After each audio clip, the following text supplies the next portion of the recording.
Hello everyone, welcome back to my channel, Ramsey Speaks, where I talk about current events, politics, and social justice. Today, I will cover everything you need to know about President Biden's student loan forgiveness plan that will impact 43 million people, 45% of whom can have their loans fully canceled. That's about 20 million people. It's a pretty incredible accomplishment for the Biden administration, but the information right now is so politically polarized and confusing, you probably have a lot of questions such as, what steps do I need to take in order to make sure I don't miss out on canceling my student loan debt? Will I need to pay taxes on any forgiven student loan debt? Can I get a refund for any payments made since March of 2020 when the student loan payment pause began? Well, luckily for you, I'm going to answer all these questions and more. So if that sounds interesting to you, then stick around and watch this video until the end.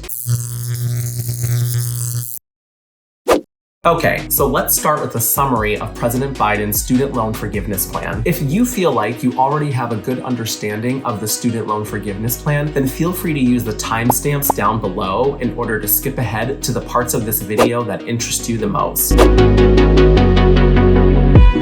So under President Biden's student loan forgiveness plan, they will be forgiving up to $20,000 of student loan debt for federal Pell Grant recipients. And there's been some confusion around this up to language. So what they mean when they say up to $20,000 or up to $10,000, what they mean is that, let's say for example, you owe $5,000 in student loan debt, but you received a Pell Grant. The government is not going to cut you a check for the remainder $15,000. So you would just have your $5,000 of debt cleared, and that would be the end of that. So what is a Pell Grant? Federal Pell Grants usually are awarded to undergraduate students who have some type of exceptional financial need and have not earned a bachelor, master's, or other professional type of degree. So to put this into context, these are typically young, first-time college students who come from poor families. That is who is receiving Pell Grants. It makes sense that the Biden administration would offer increased student loan forgiveness for Pell Grant recipients, as this is the population that is more likely going to have a greater need and that may come from underprivileged circumstances. Next, the Biden administration is offering up to $10,000 of student loan debt forgiveness for other qualifying individuals. Now, it's important to remember that this up to language is the same as before, meaning that if you have more than $10,000 worth of student loan debt and you qualify, you're going to get the full $10,000 erased. Now, there are some income limits for the student debt forgiveness. An individual must be earning no more than $125,000 per year or $250,000 per year per married couple that files their taxes jointly. It is important to note that no private loans will be forgiven, like a loan made through a private university's financial aid department. And this makes sense. Private loans are not under the president's purview. However, this is going to exclude certain individuals from student loan debt forgiveness, such as undocumented immigrants who do not qualify for federal student aid. Can you get a refund for the payments made during the 2-year pause on student loan payments that began in March of 2020 at the beginning of the pandemic? Well, shockingly, the answer is yes. The Department of Education made a statement announcing that anyone who made payments during the 2-year moratorium can get a refund. However, the onus is going to be on you to reach out to your loan servicer and request a refund. Now, this is significant because if you have been making payments on your student loan since March of 2020, you need to look and find out what is your current balance owed, because you may owe underneath the $10,000 or $20,000 threshold. And if you dropped below that threshold due to payments that you made during the pandemic, requesting a refund on those payments could push your balance back up over those thresholds, allowing you to get more of your debt forgiven and put some of that money back into your pocket. Will you need to pay taxes on your student loan forgiveness? Let me start answering this question with a disclaimer. I am not a tax expert or financial advisor, and if you have questions specific to your situation, it is always best to reach out to an expert. But generally speaking, here is what I've been able to ascertain from my research. Under the American Rescue Plan, student loan debt forgiveness between 2021 and 2025 is not eligible as income for federal taxation purposes. purposes. This means you're off the hook in terms of paying federal taxes on your student loan forgiveness. But what about state taxes? A majority of states will adhere to the federal guidelines, and as such, you will not have to pay taxes on your student loan forgiveness. But there are 13 states where this is not a guarantee: Arkansas, Hawaii, Idaho, Kentucky,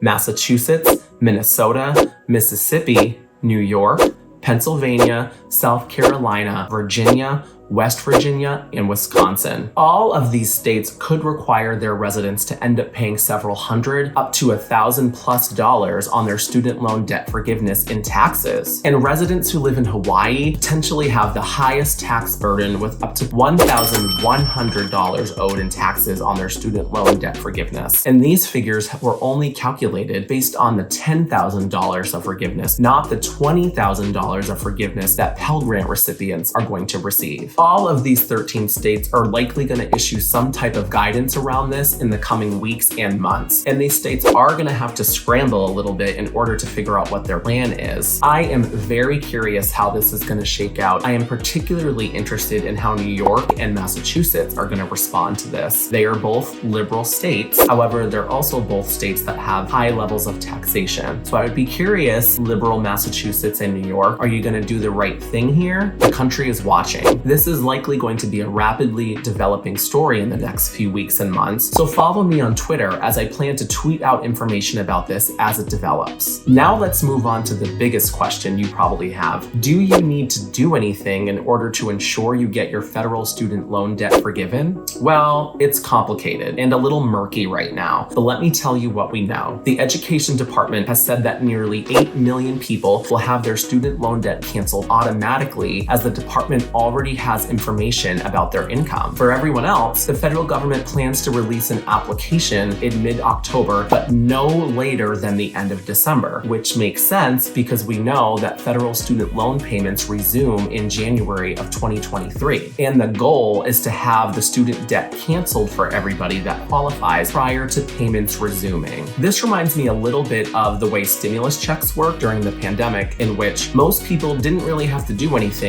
and you just automatically received a stimulus check if you were eligible based off of your taxes that you filed in years prior. But there was a subset of the population that maybe had wonky things going on with their taxes, where they needed to take extra steps in order to get their stimulus check. If you still owe money or you are not eligible for student loan payment forgiveness, you will need to resume making payments on your student loans in January of 2023. President Biden's justification for this is that much of the pandemic-related relief has ended, such as enhanced unemployment benefits, and it is time for us to start paying back our student loans as well. Now, this is very important. If you do not resume making student loan payments in January of 2023, and you are supposed to, your student loans will go into a delinquent status. It will begin to affect your credit score. The government could garnish your income tax or even your wages, and if you let the problem get serious enough, your loan servicer could even take legal action against you. So if you're concerned about how you're going to afford resuming student loan payments, ignoring the problem is not the answer. Now remember, part of the student loan forgiveness plan is that payments are going to be capped at 5% instead of 10% of discretionary income. So for most people, you're going to see your student loan payment cut in half. This is a really big deal and a big part of the student loan forgiveness plan that I think is not really getting enough attention. For somebody that's struggling to make ends meet, having their payment cut in half could mean wonders for their financial stability. And if you're feeling stuck or having a financial hardship, reach out to your loan servicer and discuss a payment plan. Talk to them, but do not ignore the problem, or that is going to have grave consequences. I hope you found this video helpful, and if so, hit that like button down below, subscribe to this channel, and hit that bell notification so you don't miss any future videos. And if you're interested in current events, politics, or social justice, then watch my channel introduction video, where I outline the vision I have for this channel and future video ideas. On that note, thanks for watching, and I hope to see you back here very soon. Bye-bye.